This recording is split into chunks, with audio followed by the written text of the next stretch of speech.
Good afternoon class. कल तक हमने देखा था इथेन की प्रिपरेशन कैसे होती है, उनके आइसोमर्स क्या क्या होते हैं। मेनली हमने ज्योमेट्रिकल आइसोमर और स्टेरियो आइसोमर नहीं देखे थे, तो आज हम उसी की बात करने वाले हैं। इसमें हम देख रहे हैं कन्फर्मेशन ऑफ इथेन। तो बेसिकली इथेन हमें पता है कि जैसे कि यहाँ मान लीजिए दो कार्बन जुड़े हुए हैं, इसका मतलब इसका जो प्रीफिक्स होगा वो होगा एथ। साथ ही यहाँ सिंगल बॉन्ड है तो इसका नाम होने वाला है इथेन।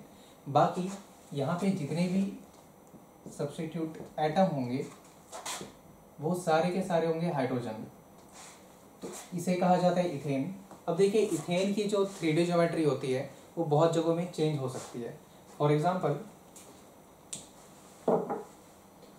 एग्जाम्पल आप ऐसा समझ लीजिए कि मेरा ये जो हाथ है ये एक कार्बन है, ये बीच में बॉन्ड है और ये दूसरा कार्बन है, और इन कार्बन के साथ तीन अलग अलग डायरेक्शन में हाइड्रोजन जुड़े हुए हैं कुछ इस तरह से। यहाँ पे देख सकते हैं ये वाला पार्ट जो है ये कार्बन है, यहाँ पे भी ये जो एंड दिख रहा है ये कार्बन है। यहाँ से हाइड्रोजन ऊपर की तरफ है, इस कार्बन के लिए भी हाइड्रोजन ऊपर की तरफ है। इन तीनों के बीच में हम एज्यूम कर लेते हैं कि जो एंगल है वो है 120 डिग्री। माना कि 3D में ये 120 डिग्री नहीं होगा ड्यू टू देयर रिपल्शन, वो थोड़े दूर होंगे और हो सकता है कि इसकी जो एंगल है वो इससे कम हो जाए और 110 के अराउंड हो जाए। बट यहाँ 2D में हम सीखने के लिए एज्यूम कर लेते हैं कि ये मान लीजिए 120 डिग्री है, ये भी दोनों सारे के सारे 120 डिग्री है, आप ये एज्यूम कर लीजिए। देन हमें दिखेगा कि ये हाइड्रोजन और ये हाइड्रोजन जो है दोनों क्या कर रहे हैं, एक दूसरे को ओवरलैप कर रहे हैं लीनियरली। सिमिलरली ये दोनों हाइड्रोजन भी ओवरलैप करेंगे और ये हाइड्रोजन भी ओवरलैप करेंगे सॉरी। तो इसे कहा जाता है एक्लिप्स फॉर्म। एक्लिप्स फॉर्म में क्या होता है, हमारे जितने भी मॉलिक्यूल्स जो कार्बन के साथ जुड़े जितने भी एटम हमारे कार्बन के साथ जुड़े हुए हैं वो सारे के सारे सेम ओरिएंटेशन में होते हैं। बट अगर मान लीजिए इनका ओरिएंटेशन सबसे मैक्सिमम डिस्टेंस पे आ जाता है, मतलब कि ये दोनों की जो डिस्टेंस थी बहुत ही पास थी, अब इस हाइड्रोजन की इस हाइड्रोजन के साथ और इस हाइड्रोजन के साथ डिस्टेंस जो है वो दूर हो जाती है और रिपल्सन जो है वो मिनिमम हो जाता है, तब इस पोजीशन को बोला जाता है स्टैगर्ड फॉर्म। हमारा जो ये रिप्रेजेंटेशन है, जब लाइन के फॉर्म में ऐसे रिप्रेजेंट किया जाता है तब उसे कहा जाता है सॉ-हॉर्स प्रोजेक्शन। और अगर मान लीजिए हमें फ्रंट व्यू से दिखाया जाएगा, जैसा कि मान लीजिए ये इस हैंड को मैंने कहा था कि एक कार्बन एटम है, सिमिलरली लेफ्ट हैंड भी कार्बन एटम है। अगर इसका जो व्यू है वो कुछ इस तरह से होगा, तब यहाँ पे जो फॉर्म मिलेगा हमें उसे कहा जाएगा न्यूमैन प्रोजेक्शन। यहाँ पे हम डायरेक्टली देख सकते हैं कि ये जो डॉट है ये कार्बन एटम को डिनोट कर रहा है, और ये बड़ा वाला जो डॉट है, ये बड़ा वाला जो सर्कल है, ये जो फ्रंट में हमारे पास कार्बन एटम है उसको डिनोट कर रहा है। तो यहाँ पे देख सकते हैं इस कार्बन एटम के साथ 3 हाइड्रोजन लगे हुए हैं, सिमिलरली दूर वाले कार्बन एटम के साथ भी 3 हाइड्रोजन लगे हैं। दोनों के बीच की जो डिस्टेंस है वो अप्रॉक्सीमेटली 60 डिग्री हम एज्यूम कर ले रहे हैं, जो कि मैक्सिमम है, तो इसे कहा जाएगा स्टैगर्ड फॉर्म। बट अगर मान लीजिए ये दोनों हाइड्रोजन के बीच में जो एंगल है वो हो जाता है 0 डिग्री, तब उसे कहा जाता है एक्लिप्स्ड फॉर्म। जो एक्लिप्स्ड फॉर्म है यहाँ पे रिपल्सन बहुत ही ज़्यादा होने वाला है, तो इसकी स्टेबिलिटी भी कम हो जाती है, और यहाँ पे जो हमारी स्टेबिलिटी है वो मैक्सिमम हो जाती है, क्योंकि इन दोनों के बीच का रिपल्सन जो है वो मिनिमम हो चुका है। तो आप लोग इसे लिख लें। सबसे पहले हमने देखा न्यूमैन प्रोजेक्शन। न्यूमैन प्रोजेक्शन में दोनों एटम एक ही जगह पे होते हैं, और यहाँ पे जब एक एटम को दूसरा एटम ओवरलैप कर रहा होता है तो उसे कहा जाता है एक्लिप्स्ड फॉर्म। अगर दोनों के बीच में मैक्सिमम डिस्टेंस होता है जो कि है 60 डिग्री, तब उसे कहा जाता है स्टैगर्ड फॉर्म। और स्टैगर्ड फॉर्म जो होता है वो ज़्यादा स्टेबल होता है in comparison to eclipsed form. Similarly saw horse projection में भी हमने देखा जो स्टैगर्ड फॉर्म होगा वो ज़्यादा स्टेबल होगा एक्लिप्स्ड फॉर्म से इथेन के लिए। तो यहाँ पे हमने ये टॉपिक कवर किया जो कि था कन्फर्मेशन ऑफ इथेन। इन दोनों को कहा जाएगा कन्फर्मेशनल आइसोमर। यहाँ पे आप नोट करके लिख सकते हैं, इसे कहा जाता है कन्फर्मेशनल आइसोमर।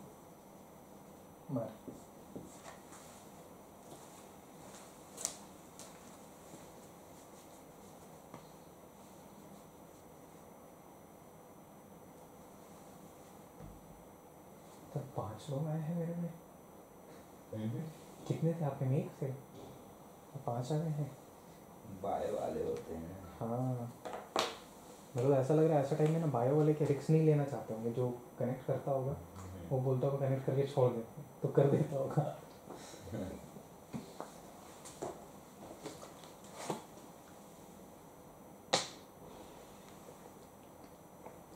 वही मैं देखता था साला, मेरे में 3-4 रहते थे, पता चला जब कनेक्टिंग शुरू होता तो 2-4 और बढ़ जाते थे।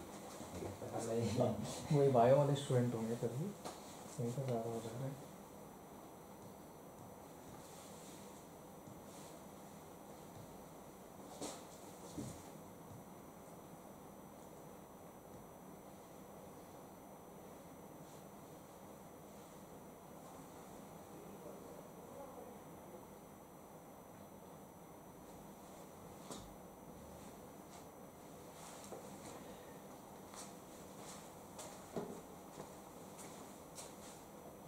तो चलिए नेक्स्ट टॉपिक हम देखते हैं। यहाँ पे हमारा अल्केन खत्म होता है।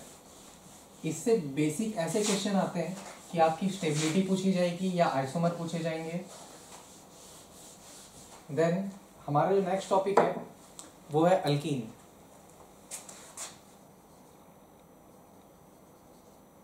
अल्कीन का रिप्रेजेंटेशन होता है डबल बॉन्ड से।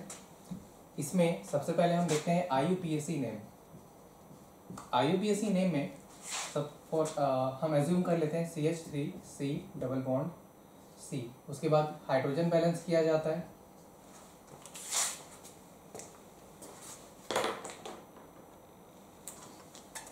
हाइड्रोजन यहाँ बैलेंस हो गया। इसके बाद इसका अगर नेमिंग करना है तो सबसे पहले जहाँ पे फंक्शनल ग्रुप होता है वहाँ से नंबरिंग चालू किया जाता है। तो यहाँ पे 1, 2 एंड 3।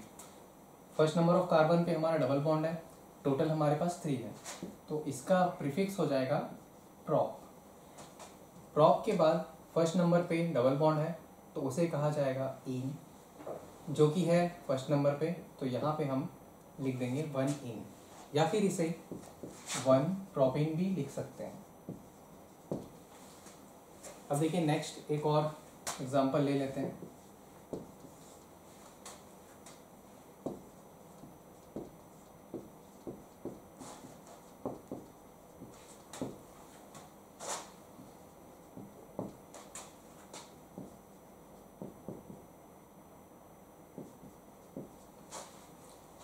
यहाँ पे देखिए अगर IUPAC नॉमेनक्लेचर हमें करना है तो 2 तरीके हैं। एक यहाँ से किया जा सकता है नंबरिंग, और दूसरा यहाँ से 1, 2, 3, 4, 5, 6। तो हमें ये पता है कि नंबरिंग हमेशा वहाँ से करनी चाहिए जहाँ पे जो हमारा अल्काइल ग्रुप है या साइड ब्रांच चेन है वो सामने आए। यहाँ से अगर हम नंबरिंग करेंगे तो 3rd नंबर पे आएगा, यहाँ से करेंगे तो हमें 4th नंबर पे मिलेगा। बट यहाँ पे देखा जाए तो फंक्शनल ग्रुप हमारा फर्स्ट नंबर पे है, इसलिए नंबरिंग जो होगी वो होगी 1 से, मीन्स राइट वाले कार्बन से। तो हमारे पास टोटल 6 कार्बन है, तो इसमें प्रीफिक्स लगने वाला है हेक्स, फर्स्ट नंबर पे इन, और 3rd नंबर पे एक मिथाइल, 4th नंबर पे एक मिथाइल ग्रुप जुड़ा हुआ है, तो उससे हो जाएगा 4 मिथाइल हेक्स 1 इन। इसका IUPAC नाम हो गया 4 मिथाइल 1 हेक्सेन। तो इस तरह से IUPAC नॉमेनक्लेचर इसका किया जाता है। देन हम इसे नोट कर लें, देन हम आगे देखेंगे।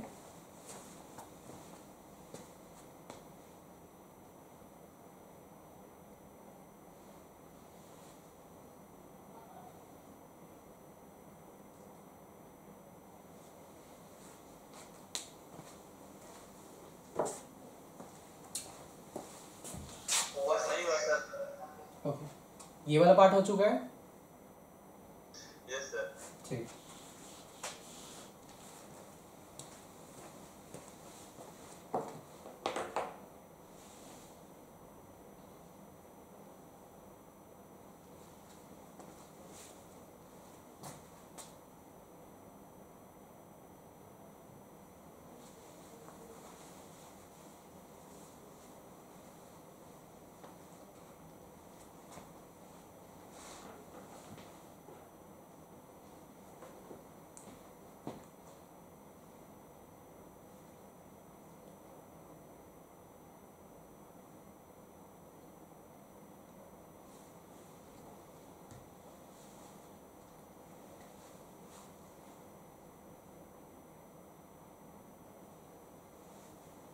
हो गया।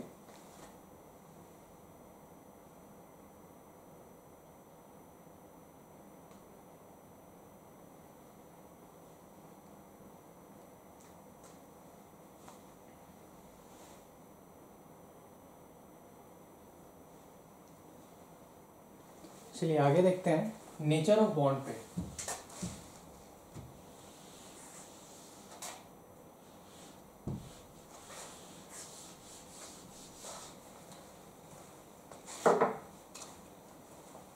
फॉर एग्जाम्पल हम यहाँ पे एथीन ले रहे हैं।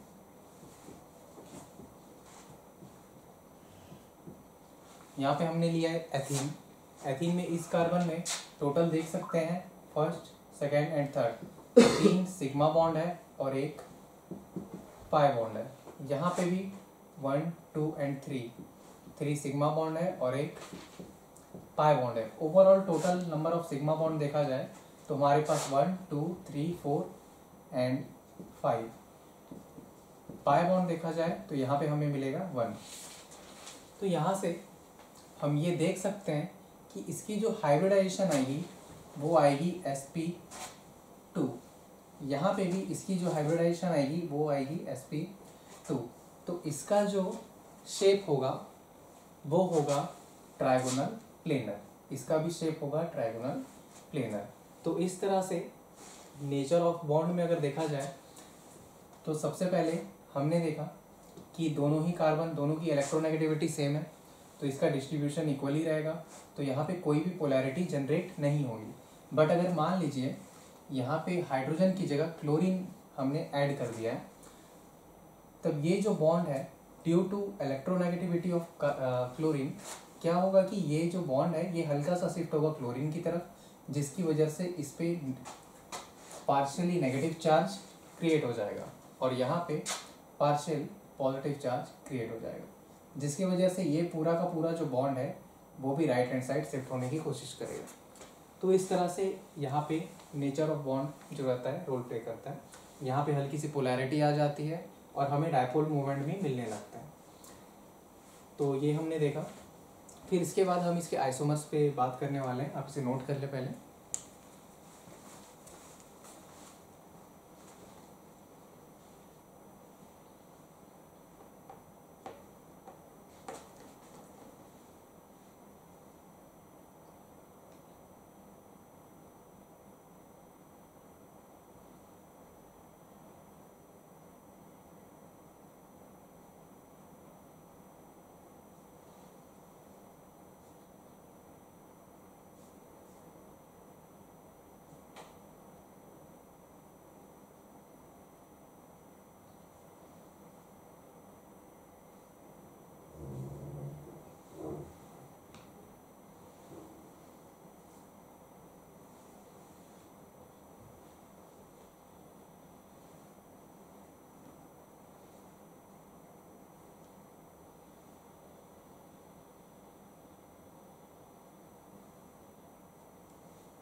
चलिए आगे बढ़ते हैं।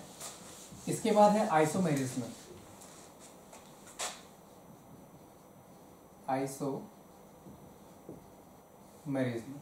आइसोमेरिज्म में हम देख सकते हैं कि मान लीजिए हमारे पास दिया हुआ CH3 CH double bond CH CH3 इस तरह का कोई एक कंपाउंड दिया है, हम एज्यूम कर लेते हैं।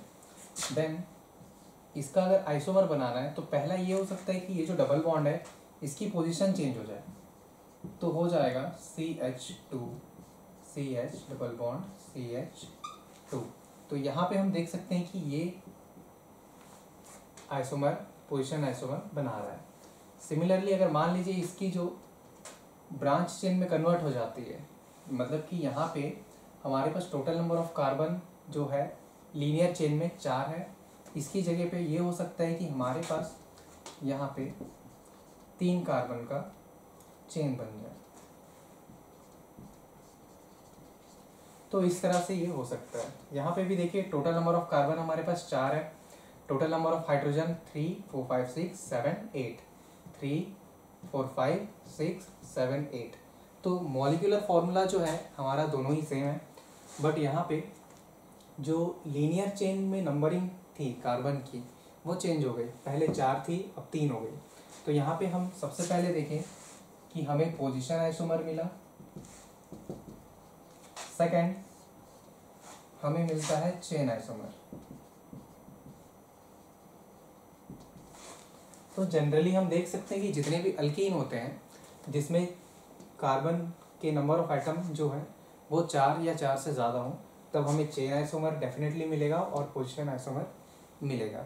इसके साथ ही बहुत सारे आइसोमर होते हैं, जैसे कि हमने देखा था कन्फर्मेशन में, वैसे ही एक फॉर्म होता है जो स्टीरियो में सिस और ट्रांस, उसे भी हम आगे देखने वाले हैं। इसे नोट कर ले पहले आप लोग।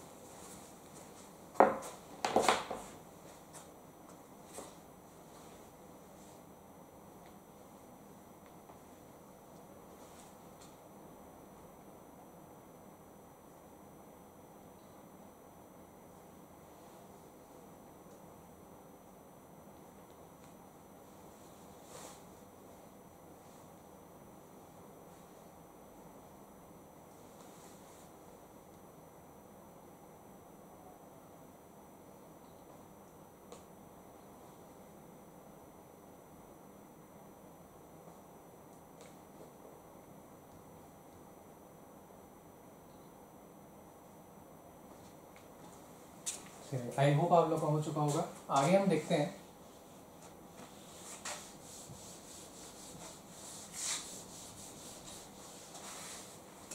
आगे हम देखने वाले ज्योमेट्रिकल आइसोमरिज्म। ज्योमेट्रिकल आइसोमरिज्म में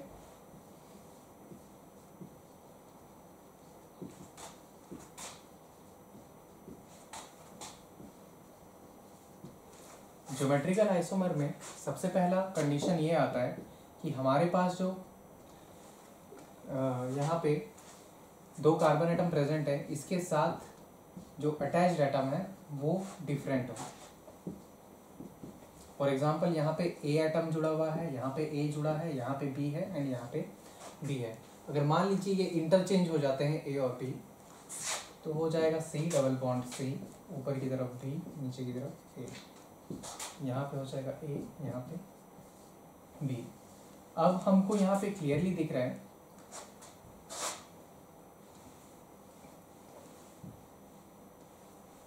कि जो बी एटम है यहाँ पे दोनों सेम साइड में है, बट यहाँ पे क्या हो रहा है कि बी एटम ऊपर की तरफ है और यहाँ पे नीचे की तरफ है, दोनों ही अपोजिट डायरेक्शन में है। तो इस तरह के कॉन्फ़िगरेशन को बोला जाता है सिस फॉर्म, और इस तरह के कॉन्फ़िगरेशन को बोला जाता है ट्रांसफॉर्म।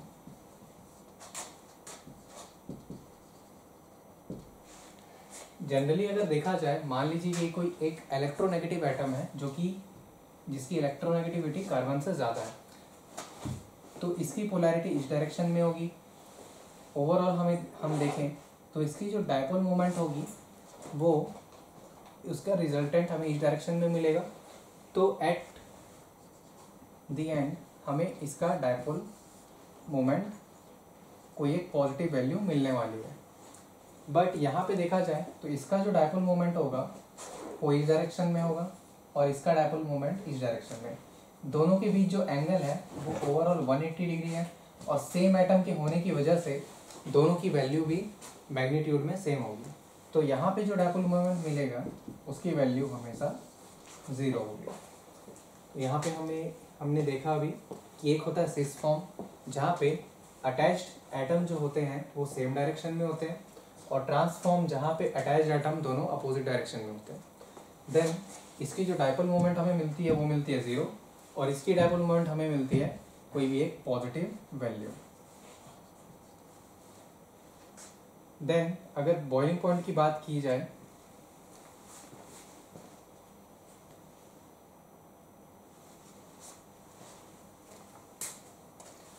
यहाँ पे आप नोट कर लें, बॉइलिंग पॉइंट अगर देखा जाए इस टाइप के कॉन्फ़िगरेशन में तो सिस की हमेशा ज़्यादा होती है ट्रांस से।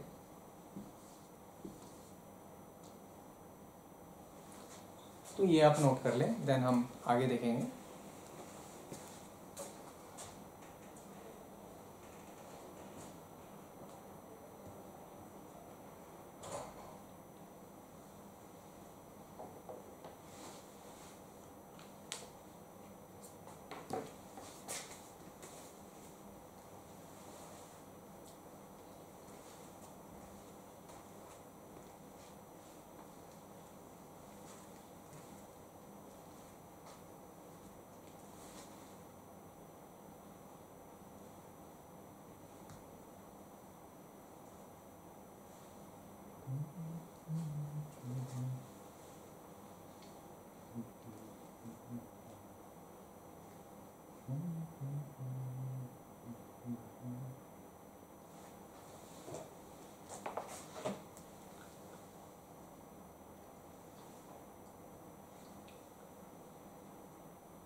चलिए नेक्स्ट देखते हैं इसकी प्रिपरेशन।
तो चलिए अब देखते हैं हम। सबसे पहले हमने प्रिपरेशन किया है अल्काइन से। अल्काइन में सबसे पहले क्या किया है हमने, फर्स्ट ऑफ ऑल एक अल्काइन लिया है जिसमें आर यहाँ डिनोट करता है अल्काइल ग्रुप को और आर डैश डिनोट करता है एक दूसरे अल्काइल ग्रुप को जिसमें नंबर ऑफ कार्बन एटम अलग होंगे इस आर ग्रुप से। देन प्लस H2 साथ में PD और कार्बन है। यहाँ पे क्या होता है, हाइड्रोजन का एडिशन इस तरह से होता है कि हमें हमेशा सिस फॉर्म ऑफ अल्कीन मिलते हैं। मतलब कि हाइड्रोजन का जो एडिशन है वो सेम डायरेक्शन से होने वाला है। फॉर एग्जांपल मान लीजिए दोनों का यहाँ नीचे की तरफ से होता है। देन अगर सेकंड वाला इसमें देखा जाए तो अगर हमने यूज़ किया है Na विथ लिक्विड एमोनिया, तब जाके क्या होता है कि जो हाइड्रोजन है एक इस डायरेक्शन से ऐड होता है, एक दूसरे डायरेक्शन से ऐड होता है, जिसे हमें मिलता है प्रोडक्ट में ट्रांस अल्कीन। देन यहाँ पे हम देख सकते हैं कि हमने लिया है इथाइन, ये है इथाइन। इथाइन में हमने ऐड किया है hydrogen in presence of palladium and carbon, तब हमें मिला है इथीन। देन हम जब यहाँ पे प्रोपाइन लेंगे, प्रोपाइन में हाइड्रोजन के addition in the presence of PD and C, ये फॉर्म करेगा प्रोपीन को। तो यहाँ पे हमने देखा कि अल्काइन से किस तरह से अल्कीन का फॉर्मेशन होता है। हमें ये याद रखना है कि जब भी PD in presence of carbon अगर रहता है तब हमें सिस फॉर्म ऑफ अल्केन मिलते हैं, और अगर सोडियम विथ लिक्विड NH3 होता है तब हमें ट्रांस फॉर्म ऑफ अल्केन मिलता है एज अ प्रोडक्ट।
चलिए नेक्स्ट हम देखते हैं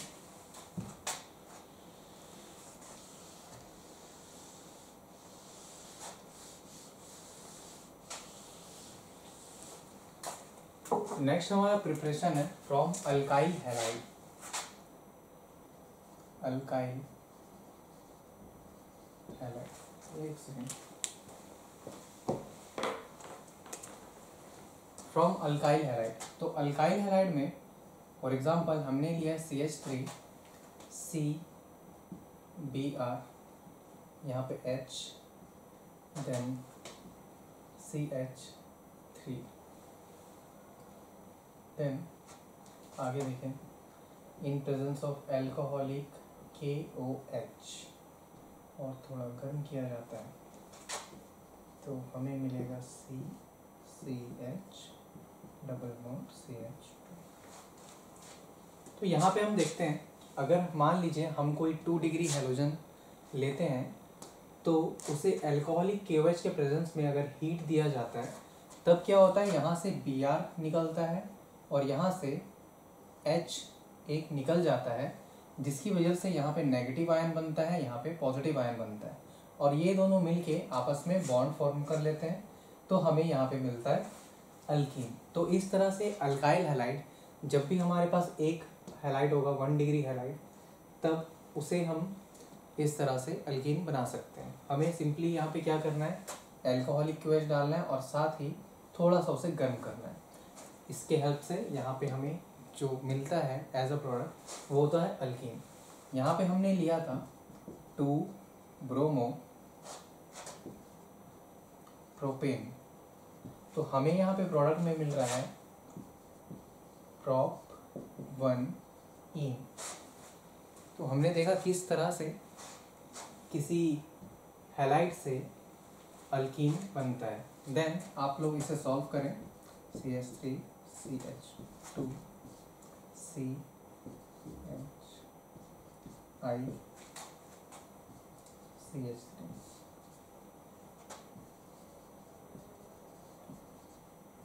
ये आप लोगों के लिए अभी वर्क है, इसे आप लोग सॉल्व करें। अगर इसे आप बना पा रहे हैं इट मीन्स कि आपने ये रिएक्शन सीख लिया है।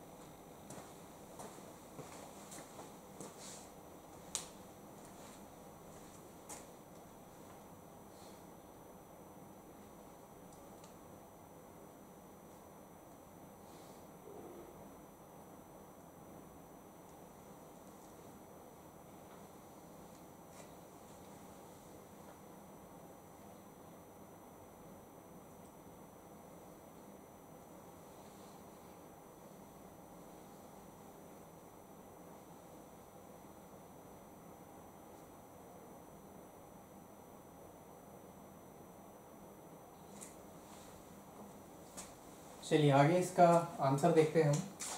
यहाँ पे ये जो आयोडीन है ये हो जाएगा हमारा अल्फा कार्बन, इसके बाद ये जो कार्बन है ये है बीटा कार्बन।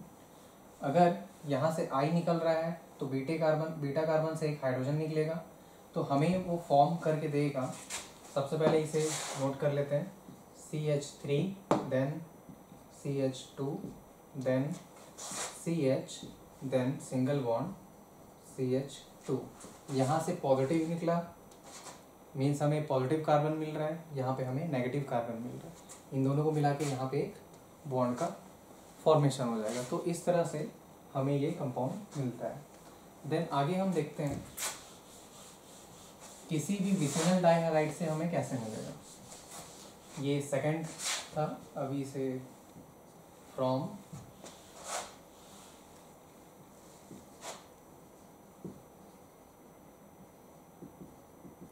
विसिनल डाइहाइलाइड, यहाँ पे एक वर्ड आया है विसिनल, इसे हम देखते हैं पहले क्या होता है। फर्स्ट ऑफ ऑल मान लीजिए हमारे पास दो कार्बन है जो आपस में अटैच्ड है, इनके पास कोई एक फंक्शनल ग्रुप है, इनके पास भी कोई एक फंक्शनल ग्रुप है। तो इस केस में क्या होता है, इसे कहा जाता है विसिनल। बट अगर मान लीजिए हमारे पास एक कार्बन है उसमें ही दोनों फंक्शनल ग्रुप जुड़े हुए हैं, इसे कहा जाता है जेमिनल।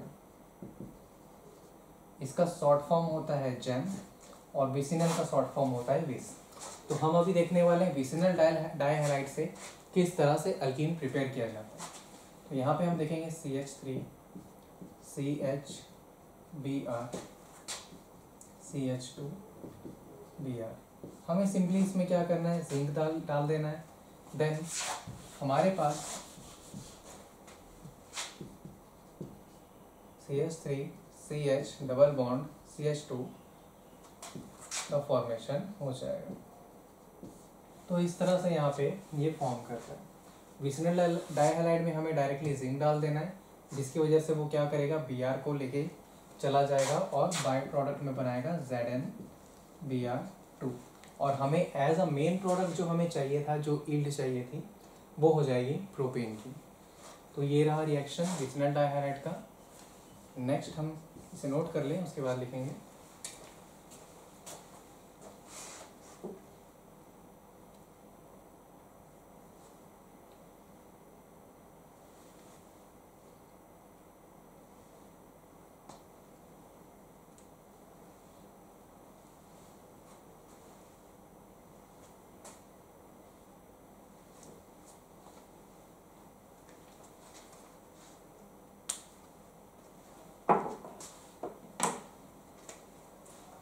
चलिए आगे देखते हैं। यहाँ पे अगर ये जो रिएक्शन है यहाँ पे Br की जगह Cl भी हो सकता है और I भी हो सकता है। F को हम नहीं लेते हैं क्योंकि उसकी रिएक्शन बहुत ही ज़्यादा एक्सप्लोसिव होती है।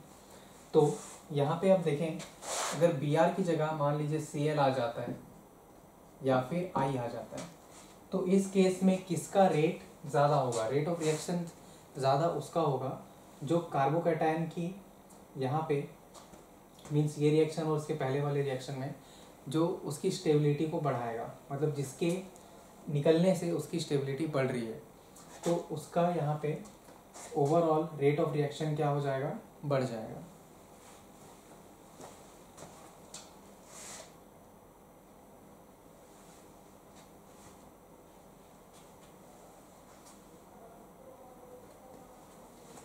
देन आगे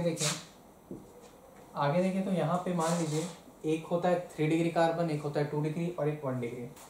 तो अगर वहाँ पे 3 डिग्री कार्बन है, 2 डिग्री कार्बन है, 1 डिग्री कार्बन है, इस केस में कार्बोकैटायन की स्टेबिलिटी 3 डिग्री में ज़्यादा होती है, 2 डिग्री में कम और 1 डिग्री में सबसे कम।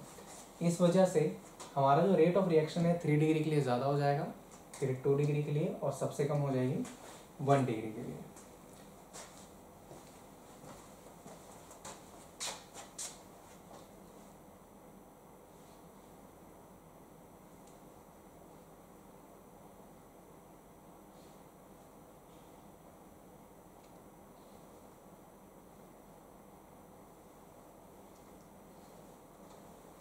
चलिए नेक्स्ट हम देखते हैं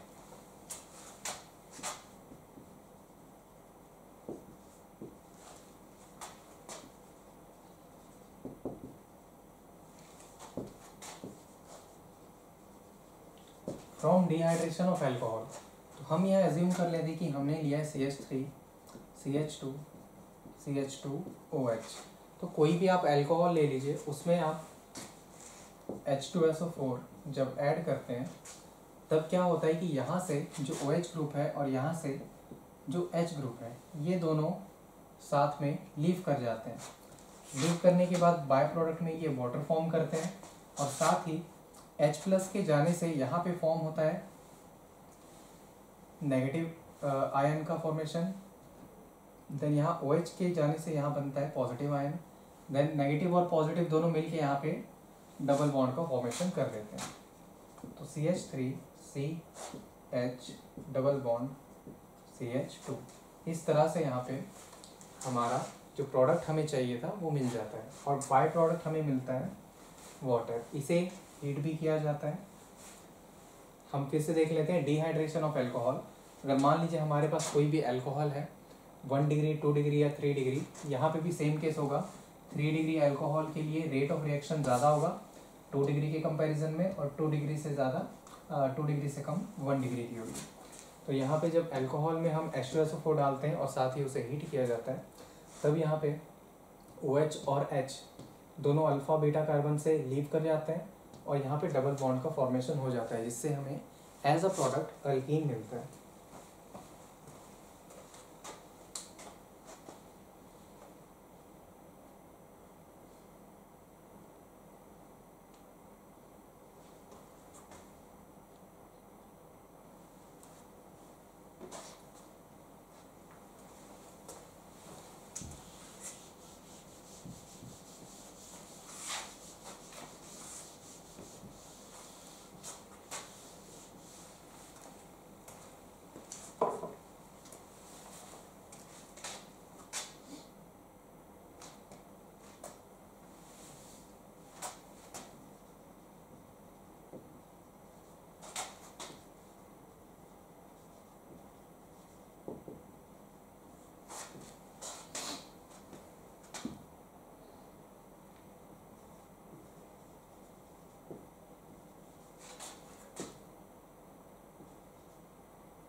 चलिए नेक्स्ट हम देखने वाले केमिकल प्रॉपर्टीज में सबसे पहले है एडिशन ऑफ हाइड्रोजन, जो कि है डाई हाइड्रोजन, मतलब कि 2 हाइड्रोजन यहाँ पे आके ऐड होने वाले हैं।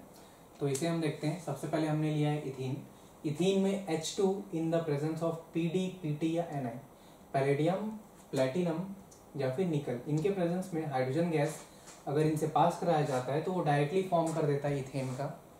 देन एडिशन ऑफ हेलोजन अगर देखा जाए तो यहाँ पे हम क्या करते हैं, सबसे पहले हेलोजन ले लेते हैं।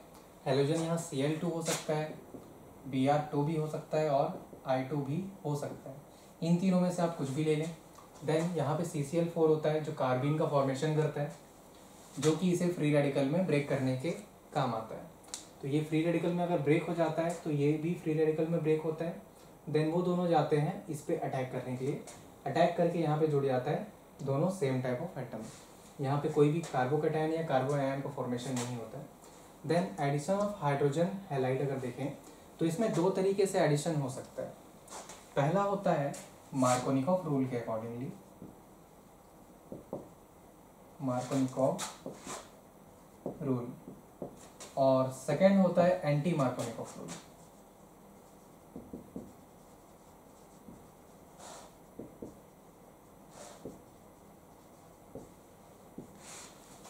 तो यहाँ पे हम देख सकते हैं सबसे पहले क्या होगा, हमने लिया है यहाँ पे एल्कीन। एल्कीन में HBr हमने ऐड किया, तो बीइंग एसिड H प्लस में ब्रेक होगा, Br माइनस में ब्रेक होगा। देन एसिड आएगा यहाँ पे अटैक करने, अटैक करेगा वो सबसे पहले जहाँ पे उसे इलेक्ट्रॉन डेंसिटी ज़्यादा दिख रही है। सबसे ज़्यादा इलेक्ट्रॉन डेंसिटी यहाँ पे दिखेगी डबल बॉन्ड में, बिकॉज यहाँ पे सिग्मा बॉन्ड भी है और पाई बॉन्ड भी है, तो नंबर ऑफ इलेक्ट्रॉन वहाँ पे ज़्यादा दिखेंगे। और दूसरा ये कि यहाँ पे जो पाई बॉन्ड है वो आसानी से टूट जाता है in comparison to sigma bond. तो यहाँ पे H प्लस आया, पाई बॉन्ड को इसने ब्रेक किया, देन एक जाएगा प्लस में, एक जाएगा माइनस में। पॉजिटिव आयन वहीं जाता है जहाँ उसकी स्टेबिलिटी मैक्सिमम हो, और हमें पता है कि कार्बोकैटायन की स्टेबिलिटी सबसे ज़्यादा होती है 3 डिग्री में, फिर 2 डिग्री में, फिर 1 डिग्री में। तो यहाँ पे जो ये कार्बन है ये है 1 डिग्री और ये जो कार्बन है ये है 2 डिग्री। तो 2 डिग्री में कार्बोकैटायन का फॉर्मेशन हुआ, 1 डिग्री में एनायन का फॉर्मेशन हुआ। देन H प्लस जाएगा नेगेटिव एटम के पास, तो यहाँ पे वो ऐड हो जाता है, तो हमें मिलता है CH3। देन जो नेगेटिव एटम होता है वो होता है पॉजिटिव के पास आता है, तो पॉजिटिव एटम के पास यहाँ जुड़ के ये बन जाता है 2 डिग्री हैलाइड। यहाँ पे जो हैलोजन जुड़ा हुआ है जिस कार्बन एटम के साथ वो यहाँ पे 2 डिग्री होता है। तो ये होता है मार्कोनिकॉफ रूल के अकॉर्डिंगली।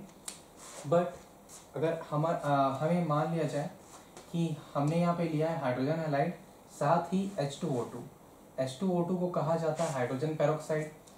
इसका काम ये होता है कि यहाँ पे जो HBr है वो उसे फ्री रेडिकल में ब्रेक करे, और यहाँ पे जो डबल बॉन्ड है उसे भी फ्री रेडिकल में ब्रेक करे, जिसकी वजह से Br आता है सबसे पहले CH2 के साथ अटैच होने, ये अटैच हो जाता है। और दूसरा ये कि जो फ्री रेडिकल यहाँ पे फॉर्म होगा 2 डिग्री वो ज़्यादा स्टेबल होता है, तो इस कारण से फ्री रेडिकल ये 2 डिग्री वाला स्टेबल होने के कारण Br यहाँ पे पहले अटैच हो जाता है। देन जो H होता है, H की फ्री रेडिकल वो आती है इस कार्बन के पास अटैच होती है। देन यहाँ पे हमें लास्ट में मिलता है 1 डिग्री हैलाइड, और यहाँ हमें मिल रहा था 2 डिग्री हैलाइड। तो जब कार्बोकैटायन का फॉर्मेशन होता है और एडिशन ऐसा होता है कि जहाँ पे हाइड्रोजन ज़्यादा है वहीं पे हाइड्रोजन जुड़े, इसे कहा जाता है मार्कोनिकॉफ रूल। बट अगर ये यहाँ पे हम पेरोक्साइड के प्रेजेंस में रिएक्शन कराते हैं सेम रिएक्शन को, तो इसमें जस्ट अपोजिट होता है, हाइड्रोजन वहाँ जुड़ता है जहाँ पे हाइड्रोजन पहले कम था, और ब्रोमीन वहाँ जुड़ता है जहाँ पे हाइड्रोजन पहले ज़्यादा था। इसे कहा जाता है anti Markovnikov rule.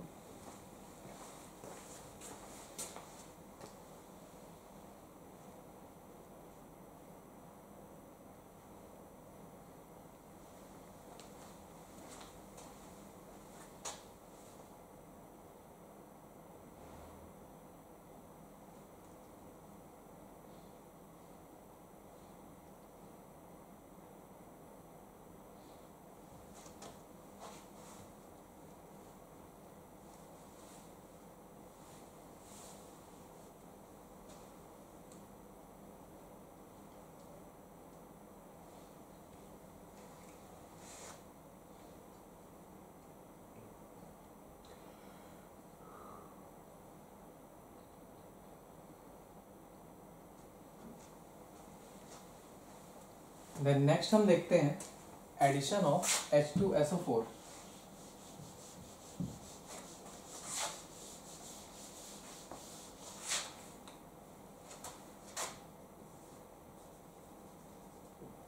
Addition of H2SO4। H2SO4 के एडिशन में सबसे पहले ये H प्लस में ब्रेक होता है और HSO4 माइनस में ब्रेक होता है। इसके बाद देखा जाए तो हमने यहाँ पे लिया है अल्कीन। अल्कीन में हम ऐड करने वाले हैं H2SO4। तो सेम सबसे पहले H प्लस आएगा, इस पे अटैक करके इस बॉन्ड को ब्रेक करेगा। देन कैटायन और एनायन का फॉर्मेशन होगा। जहाँ पे कैटायन होगा वहाँ पे जुड़ने वाला है SO4H माइनस, और जहाँ पे एनायन बनेगा वहाँ पे जुड़ने वाला है H। इसको एक और एग्जांपल से हम देख सकते हैं, CH3 CH double bond CH2 plus H2SO4। अगर ये बॉन्ड ब्रेक होता है तो कैटायन का फॉर्मेशन यहाँ होगा, एनायन का फॉर्मेशन राइट हैंड साइड होगा। अगर मान लीजिए एनायन का फॉर्मेशन यहाँ पे होता है, कैटायन का फॉर्मेशन यहाँ पे होता है, तो स्टेबिलिटी इसकी क्या हो जा रही है, 1 डिग्री होने के कारण कम हो जा रही है, और इसकी स्टेबिलिटी भी 2 डिग्री होने के कारण कम हो जा रही है, क्योंकि यहाँ पे इसे प्लस आई इफेक्ट मिल रहा है। बट अगर मान लीजिए कार्बोकैटायन यहाँ पे रहता है और एनायन राइट हैंड साइड में रहता है, तब इसकी स्टेबिलिटी बढ़ जाती है, जिसकी वजह से हमें जो प्रोडक्ट मेजर प्रोडक्ट मिलेगा वो मिलेगा CH3 CH SO4H माइनस और साथ में CH3। तो एडिशन ऑफ हाइड्रोजन इस तरह H2SO4 इस तरह से होता है। ये भी एक न्यूक्लियोफाइल की तरह काम करता है HSO4 माइनस, जिससे कि वो हमेशा उस एटम के पास जाएगा जहाँ पे नेगेटिव चार्ज प्रेजेंट हो। और कार्बोकैटायन के फॉर्मेशन की वजह से यहाँ पे 2 डिग्री हमेशा स्टेबल होने के कारण कभी भी हमें 2 डिग्री हमें 2 डिग्री में ही प्रोडक्ट मिलता है जनरली। तो आप इसे नोट कर लें, और आज की क्लास यहाँ ओवर होती है। Thank you class.